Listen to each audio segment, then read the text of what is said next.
Hello, today I'm in Volkswagen Tiguan. In this video I'll show you how to use and what is Autohold function.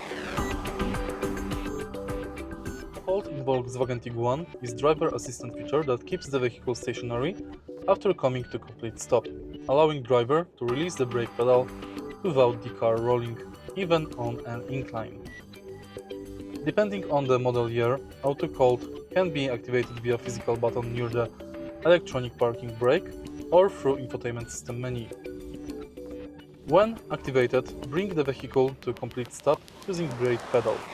When stationary, the vehicle will hold its position. You can take your foot off the brake pedal. To move again, press accelerator. Autohold will automatically release the brakes.